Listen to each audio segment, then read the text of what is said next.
Good morning student. मागच्या लेक्चरमध्ये आपण इलेक्ट्रिक पोटॅन्शियल स्टडी केलं आहे. Due to point charge electric potential एनर्जीचं डेरिवेशन देखील प्रूव्ह केलं आहे for point charge. Superposition principle आपण स्टडी केलं आहे. आज आपल्याला स्टडी करायचं आहे electric potential due to dipole. आता डायपोल म्हणजे काय सांगतो पहिल्यांदा. It is an assembly of two equal and opposite charge separated by certain perpendicular distance. दोन चार्ज आहेत. This is plus q, it is minus q. They are separated by certain perpendicular distance. This assembly is called as electric dipole. Distance between two charge, it is dipole length. आणि dipole length चा symbol असतो 2l. Dipole moment is a product of either charge and dipole length. So dipole मोमेंटचा formula असतो Q into 2l. मग आता आपल्याला study करायचे electric potential due to dipole. आता नीट लक्ष द्या. केवढं खाली का आला तुम्ही?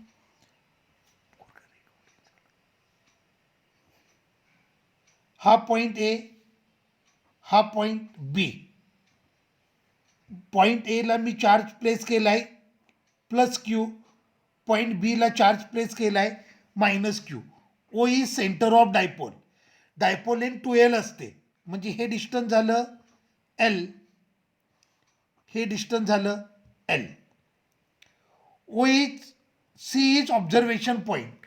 At this point we are going to determine electric potential due to dipole. This point lies at a distance r. This point lies at a distance r from center O with inclination theta.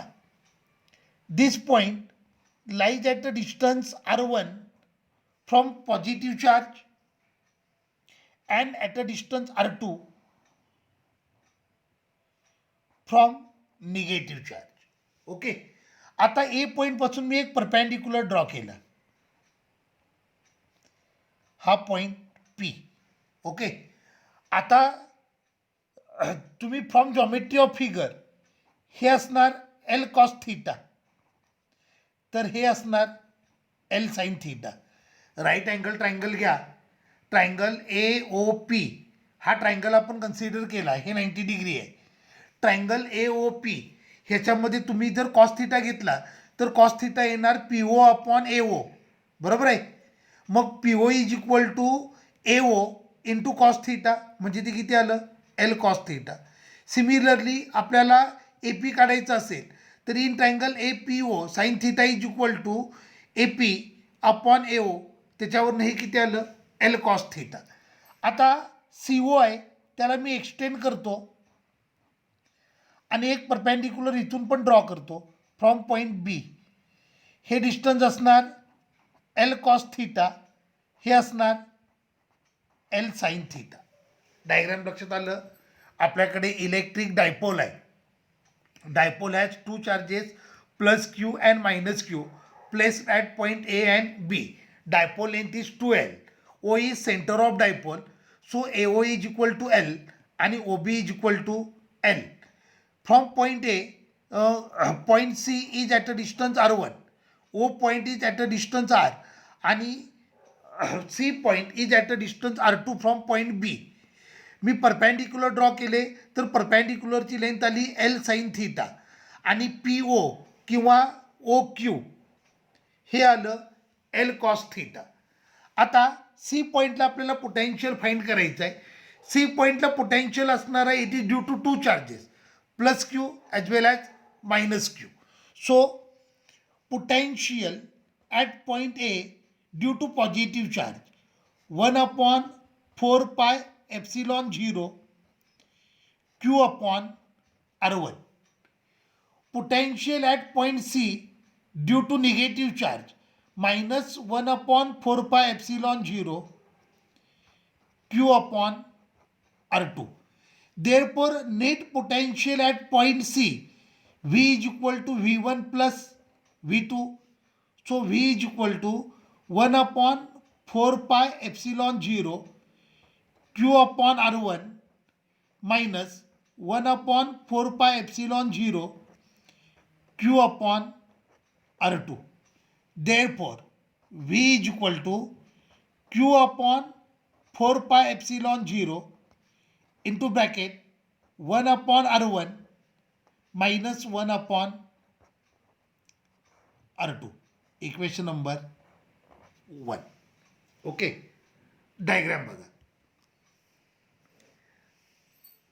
In diagram, in triangle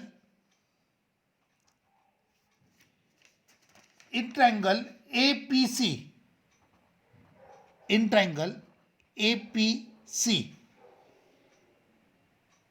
AC square हा 90 degree आहे. AC square is equal to CP square plus AP square. आता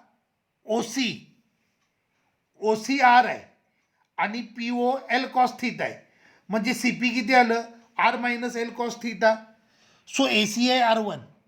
so R1 square is equal to हे आलं R minus L cos theta whole square plus AP आहे L sin theta. L sin theta whole square. Okay. So R1 square is equal to हे आलं R square minus 2RL cos theta plus L square cos square theta plus L square sine square theta. ह्यातून L square common निघेल. बरोबर आहे. Sign square theta plus cos square theta 1 असणार. So R1 square is equal to आलं R square plus L square minus 2RL cos theta. हे झालं R1. Similarly R2 square is equal to येणार R square plus L square plus 2RL cos theta. हे आलं R2 square. Okay. हां, मग आता R1 square यातून R कॉमन घेतो. R स्क्वेअर कॉमन घेतलं तर हे आलं 1 plus L square upon R square plus 2L cos theta upon R. बरोबर आहे. हे बघा इथे ऑलरेडी R आहे. मग R स्क्वेअरमधले एक R कॅन्सल होईल. अँड R2 स्क्वेअर आलं R square into bracket 1 plus, sorry इथं मायनस साईन आहे,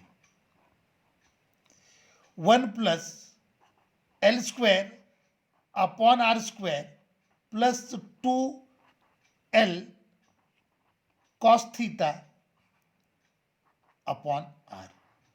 हे मला मिळालं R1 square R2 square.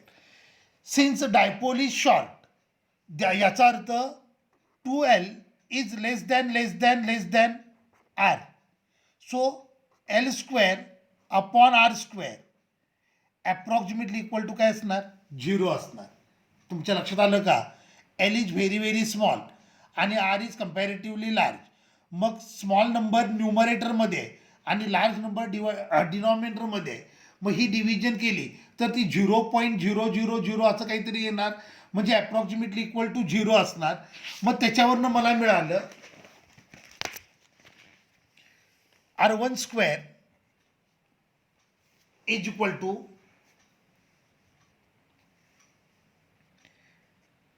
R square into bracket 1 minus 2L cos theta upon R. R2 square is equal to आलं R square into bracket 1 plus 2L cos theta upon R. Okay, लक्षात आलं? Therefore R1 is equal to taking square root हे आलं R 1 minus 2L cos theta upon R bracket raise to half. R2 is equal to R 1 plus 12 cos theta upon R raised to half. Therefore, 1 upon R1 is equal to 1 upon R 1 minus 2L cos theta upon R square root घेतलंय, बरोबर आहे, bracket raise to minus half, बरोबर आहे. आपण reciprocal घेतला, आता reciprocal घेतलं त्यामुळे इथं प्लस हाफच्या ऐवजी काय आलं, मायनस हाफ आलं. 1 upon R2 is equal to 1 upon R into bracket 1 plus 2L cos theta upon R bracket raise to minus half. Okay, आता हा ब्रॅकेट आहे, ह्याला बायनॉमियल थेरमने एक्सपांड करूयात. अकॉर्डिंग टू बायनॉमियल थेरमचे एक्सपान्शन कसे येणार, 1 plus power into second term. So 1 upon R1 is equal to 1 upon R, हे आलं 1 minus power into second term 12 cos theta upon R. Binomial थेरमने एक्सपान्शन कसं करायचं, 1 plus or minus power into second term. मग हे 2 आणि हे 2 cancel झालं. So 1 upon R1 is equal to आलं 1 upon R into bracket 1 plus L cos theta upon R, आणि 1 अपॉन R2 येणार 1 upon R into bracket 1 minus L cos theta upon R. हे मी 1 अपॉन R1 फाइंड केलं, 1 upon R2 find केलं. आता potential किती आहे, पोटेन्शियल आहे, मी मागे बघतो, पोटेन्शियल आहे Q upon 4 pi epsilon 0, Q upon 4 pi epsilon 0, 1 upon R1 minus 1 upon R2. मग R1 R2च्या व्हॅल्यू पुट करूयात.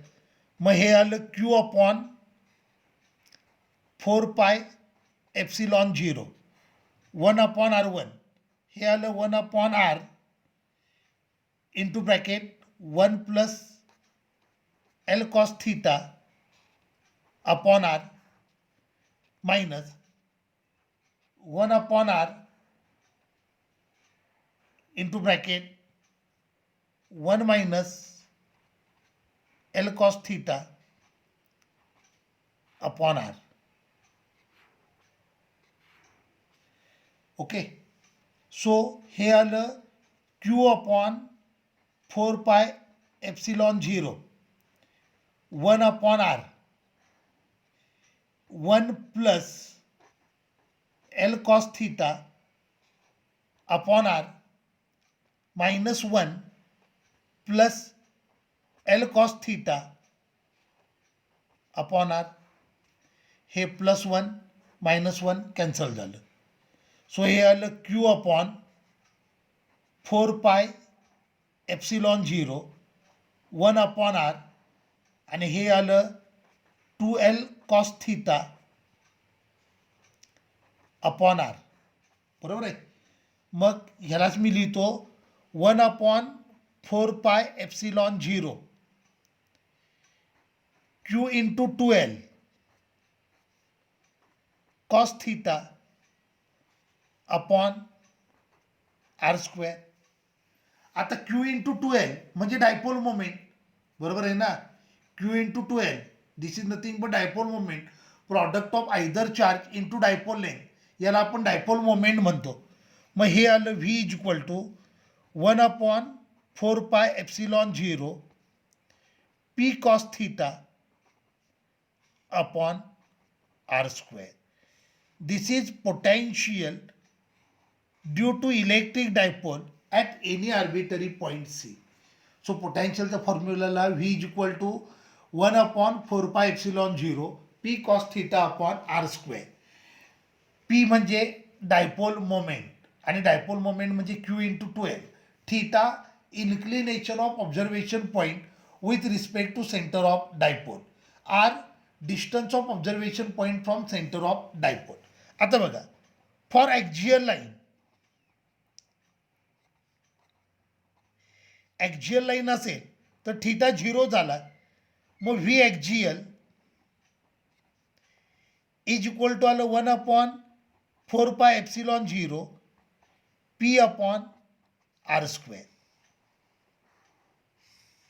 Okay. For equatorial line,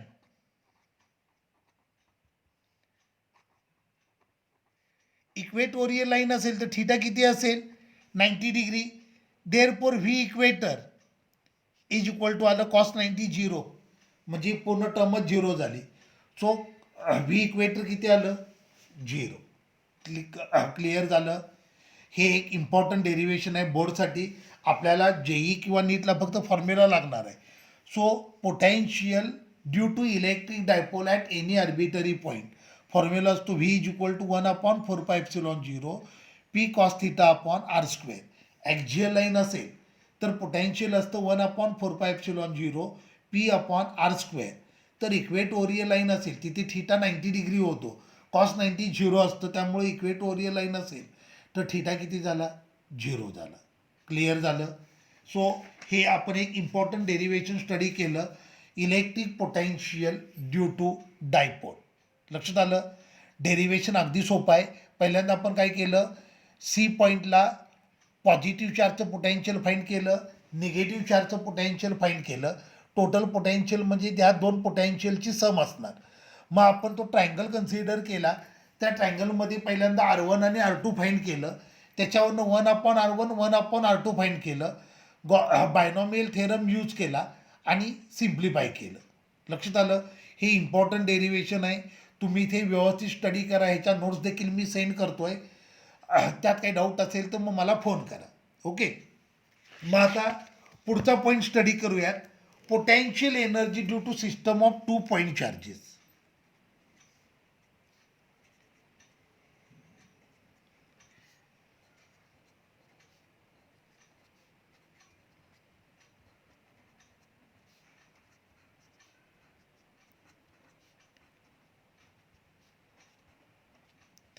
potential energy due to system of 2 point charges. Okay. आता लक्ष द्या,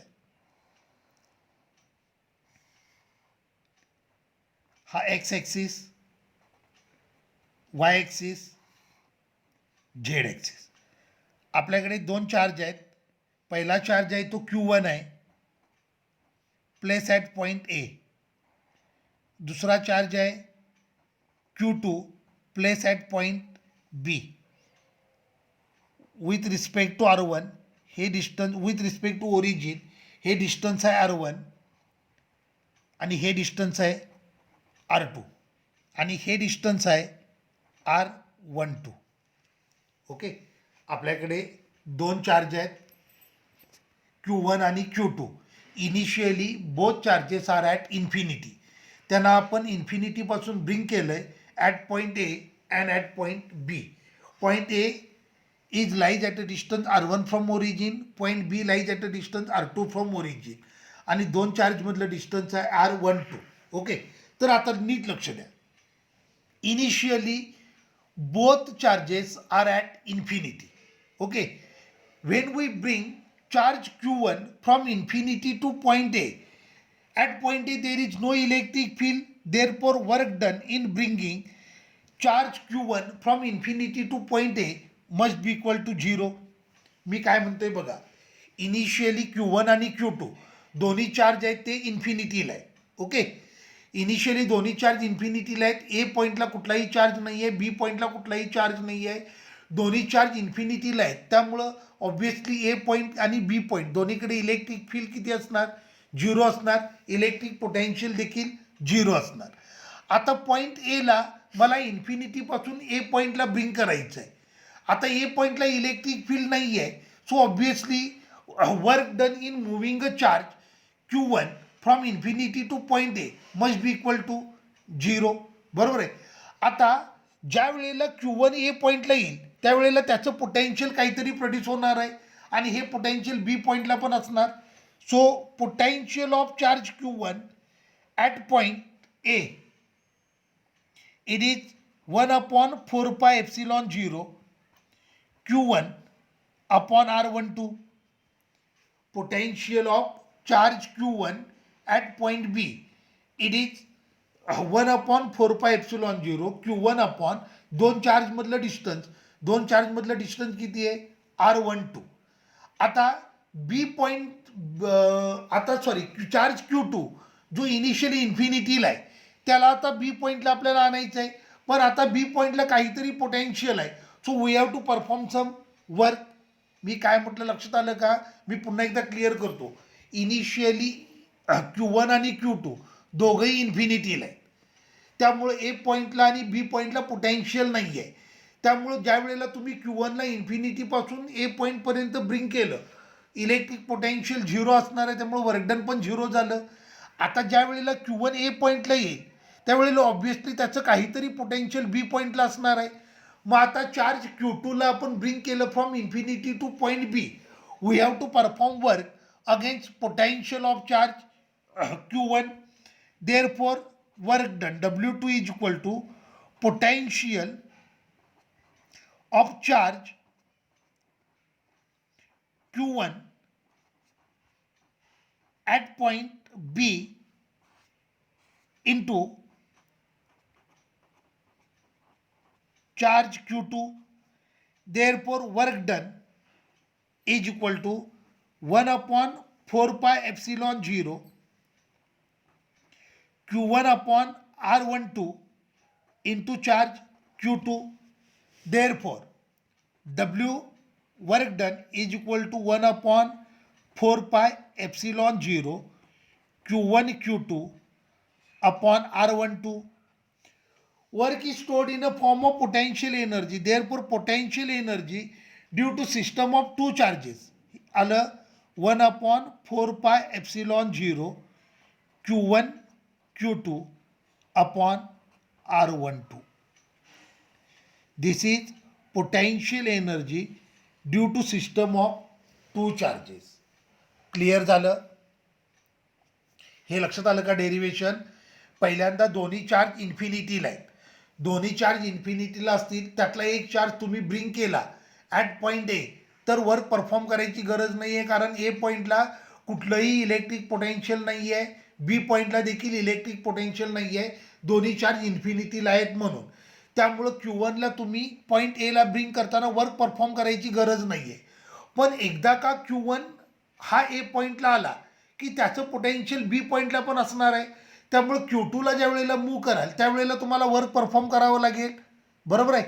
आणि हे वर्क डन स्टोर्ड होईल in a form of potential energy. Okay, मग आता पुढचा पॉईंट स्टडी करूयात. Potential energy due to N point charges.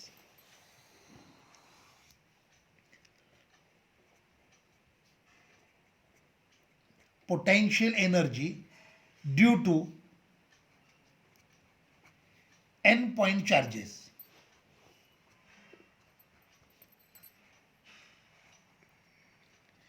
मी पुन्हा डायग्राम ड्रॉ करतो.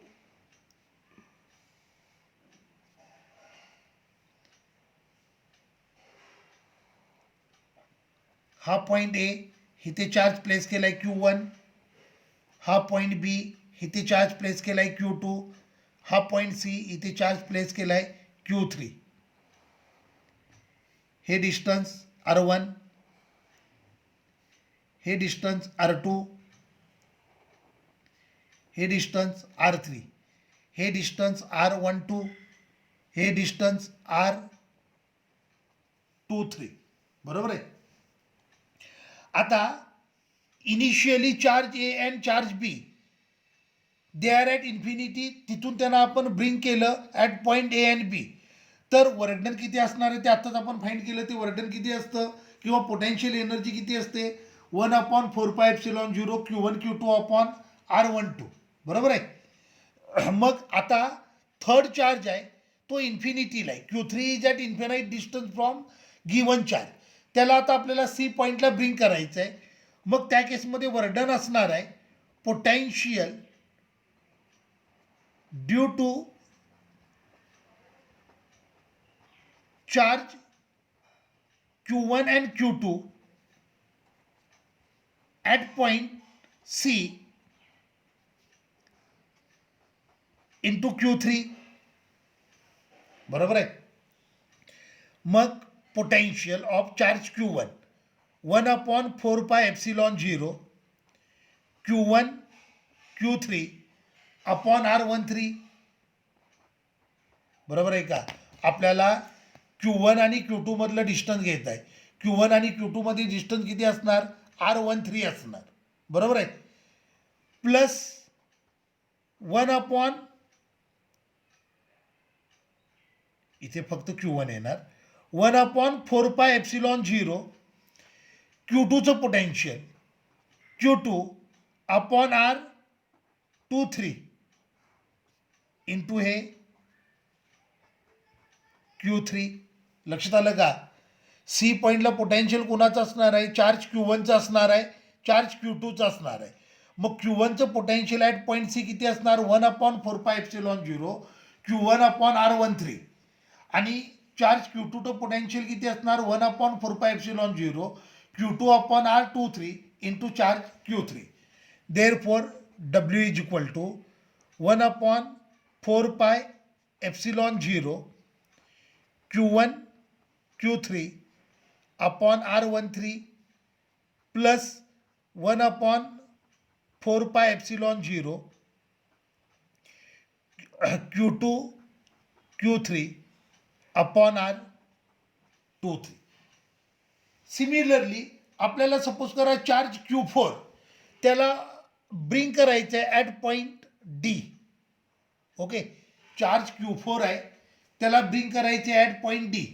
तर त्या केसमध्ये पोटेन्शियल येणार W is equal to 1/4πε0 Q1 Q4 upon R14 plus 1/4πε0 Q2 Q4 upon R24 plus 1/4πε0 Q3 Q4 upon R34. जर 4 चार्ज आपण ब्रिंग केला ॲट पॉईंट डी तर पोटेन्शियल एवढे येणार. Therefore N charges potential येणार W is equal to 1/4πε0 summation I is equal to 1 to n QI QJ upon RIJ. हे झालं work done due to N charges. Work is stored in a form of potential energy. Therefore potential energy आली 1/4πε0 summation I is equal to 1 to n QI QJ upon RIJ. लक्षात आलं. This is potential energy due to N number of charges. Clear झालं. हे point थेअरीसाठी फार important नाही आहेत. JEE नीटला देखील हा पॉईंट लागणार नाही आहे. ह्याच्या नोट्स मी सेंड करतो. तुम्ही प्रॉपरली स्टडी करा म्हणजे प्रॉब्लेम येणार नाही. लक्षात आलं. मी काय केलं बघा. पहिल्यांदा आपण काय केलं Q3ला इन्फिनिटीपासून सी पॉईंटपर्यंत ब्रिंग केलं. आता या केसमध्ये सी पॉईंटला पोटेन्शियल कुणाकुणाचं असणार आहे Q1चं असणार आहे Q2चं असणार आहे. बरोबर आहे. Work done is nothing but potential into charge. मग potential due to Q1 1/4πε0 Q1 upon R13 Q1 आणि Q3 मधलं distance plus 1/4πε0 Q2 upon R23 Q2 आणि Q3 मधलं distance into magnitude of charge Q3. Work is stored in a form of potential energy. त्याच्यावरून आपण potential energy काढली. आता Q4ला आपण bring केलं from infinity to point D. आता डी पॉईंटला 3 पोटेन्शियल येणार, Q1चं असणार, Q2चं असणार आणि Q3चं असणार, बरोबर आहे. मग Q1चं पोटेन्शियल किती आलं, 1/4πε0 Q1 Q4/R14 त्यांच्यातलं डिस्टन्स. Q2चं पोटेन्शियल आलं 1/4πε0 Q2 Q3/Q2 आणि Q4 मधलं डिस्टन्स म्हणजे R24 आलं, प्लस Q3चं पोटेन्शियल आलं 1/4πε0 Q3 Q4/R34. तसंच n नंबर ऑफ चार्जसाठी मग मी फॉर्म्युला लिहिलं. क्लिअर झालं? ठीक आहे, थांबूया.